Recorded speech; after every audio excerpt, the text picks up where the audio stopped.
جی بسم اللہ الرحمن الرحیم۔ السلام علیکم ورحمۃ اللہ وبرکاتہ۔ سبھی دوست احباب کیسے ہیں؟ سبھی بچے کیسے ہیں؟ اللہ پاک سے امید کرتا ہوں کہ سبھی خیر و عافیت کے ساتھ ہوں گے۔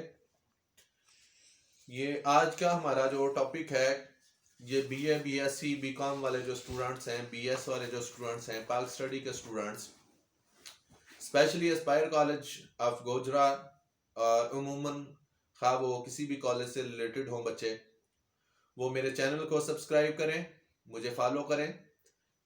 فیس بک پیج پہ بھی فالو کر سکتے ہیں آپ، اور اسی طریقے یوٹیوب پہ اسپیشلی جا کے سبسکرائب کریں تاکہ آپ کو بی ایس کے یا B S C bachelor degree classes کے جتنے بھی لیکچر ہیں وہ آپ کو یوٹیوب پہ مل جایا کریں گے۔ تو ابھی ہم آج سے اپنی بک کا آغاز کر رہے ہیں نئے سرے سے، تاکہ کوئی بھی بچہ جو ہے وہ ہمارے اسباق سے محروم نہ رہ جائے۔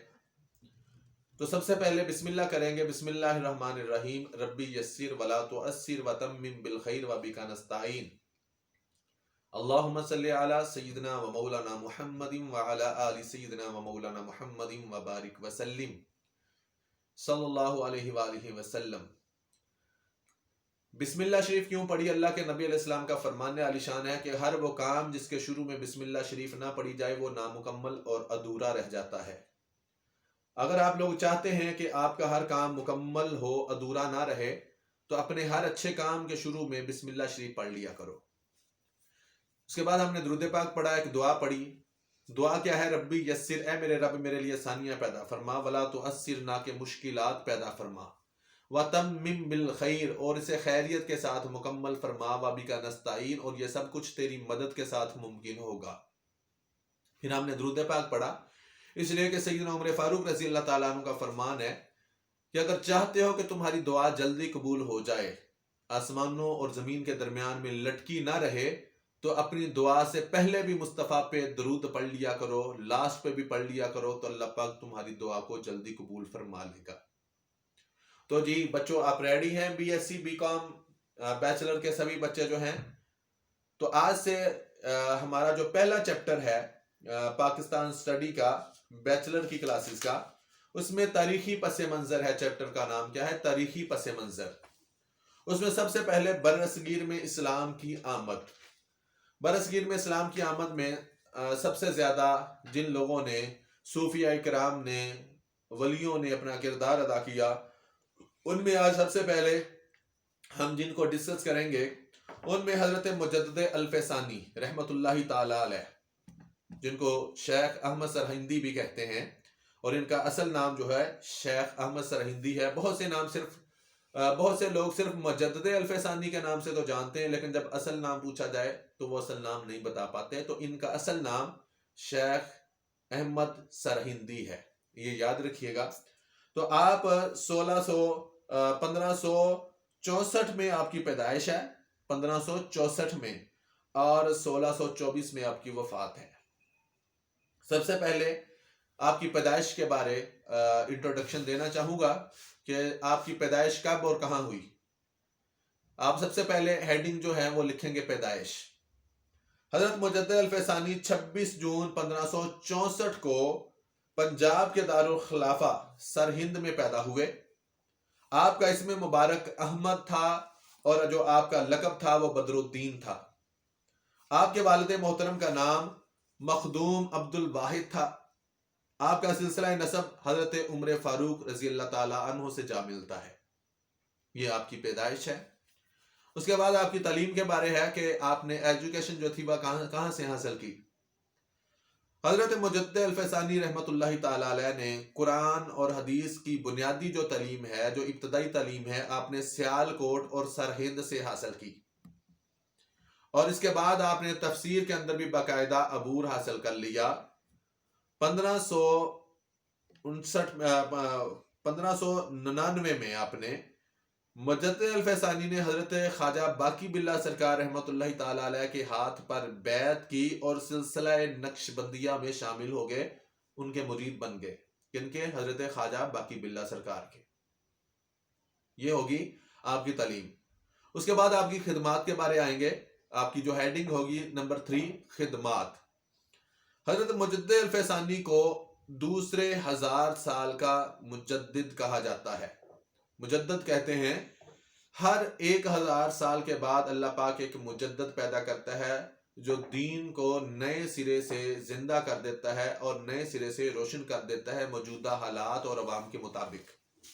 تو آپ کو دوسرے 1000 سال کا مجدد کہا جاتا ہے.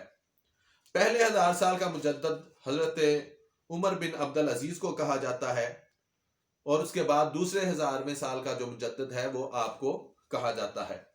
آپ نے اسلام کی عظمت کی بحالی کے لیے اکبر، جہانگیر اور کئی دوسرے طاقتور بادشاہوں کو للکارا اور انہیں اسلام کی عظمت کے سامنے باقاعدہ جھکنے پر مجبور کر دیا. یہ تھا آپ کی خدمات کہ آپ نے جو دین اکبری تھا، یا اکبر بادشاہ یا جہانگیر بادشاہ یا جتنے وہ دوسرے لوگ تھے جو اپنے آپ کو خدا کہتے تھے، خدا کہلواتے تھے اور کہتے تھے ہمیں سجدہ کرو، تو ان کے خلاف باقاعدہ اللہ کی توحید کا جو پرچم تھا، علم جو تھا، اس کو باقاعدہ بلند کیا. نمبر 4 آپ کی وفات کے بارے ڈسکس کرنا چاہوں گا. حضرت مجدد الفیسانی نے 10 دسمبر 1624 کو وفات پائی اور آپ کا مزار سرہند میں موجود ہے. سرہند میں اس نسبت سے آپ کو شیخ احمد سرہندی کہا جاتا ہے. حضرت مجدد الفیسانی کی خدمات کیا کیا ہے جی؟ نمبر 1، آپ نے دین الہی کی مخالفت کی. بادشاہ اکبر کا خیال تھا کہ ہندوؤں کو اعتماد میں لیے بغیر ہندوستان میں مضبوط حکومت قائم نہیں کی جا سکتی. اس لیے اکبر نے ہندوؤں اور مسلمانوں کو ایک مشترکہ ملے جلے مذہب پر انہیں مجبور کیا، جسے دین الہی کا نام دے دیا گیا کہ جی دونوں جو ہیں رام رحیم والے اکٹھے ہو جائیں، وہ رام رام پوجنے والے اور ہم تو خدا تعالیٰ کو رحیم ماننے والے. اس فتنے کو ختم کرنے کے لیے حضرت مجدد الفیسانی نے اپنے مرشد کے ساتھ مل کر ایک تحریک چلائی، اپنے پیر و مرشد کے ساتھ مل کر ایک تحریک چلائی. اس طرح آپ کی کوششوں سے اکبر کی موت کے ساتھ ہی اس کا دین بھی ختم ہو گیا، کیونکہ وہ جھوٹا تھا. جو اللہ کا دین ہے وہ سچا ہے اور وہ قیامت تک رہے گا، اس کو کوئی ختم نہیں کر سکتا. لوگ ختم ہو جائیں گے، مٹ جائیں گے، مٹتے ہیں، مٹ گئے آدھا تیرے، پر نہ کبھی مٹا ہے نہ کبھی مٹے گا چرچا تیرا. اچھا جی، نمبر 2، اسلام کی تبلیغ.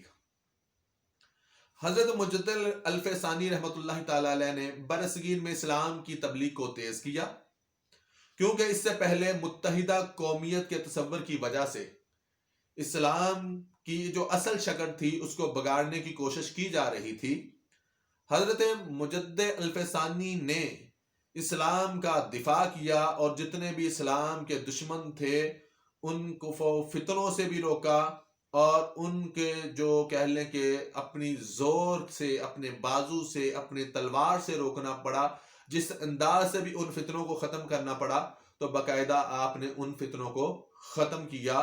یہ حضرت مجدد الفیسانی رحمۃ اللہ تعالی علیہ کی خدمات ہیں. اس کے بعد معاشرتی اصلاح.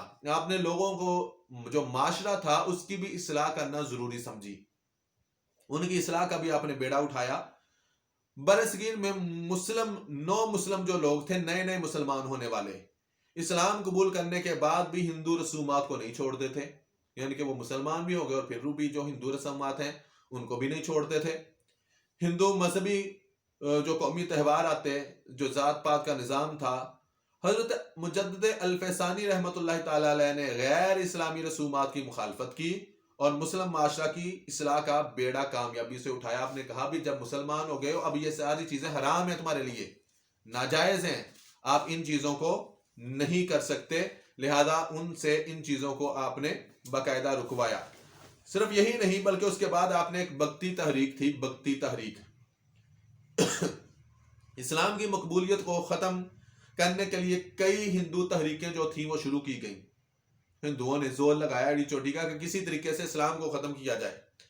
جن میں سر فہرست جو تحریک تھی ہندوؤں کی وہ بھکتی تحریک تھی، جو کہ اسلام کے قریب ترین تھی. سکھ مذہب کے بابا گرو نانک بھی اس تحریک کے پیروکار تھے.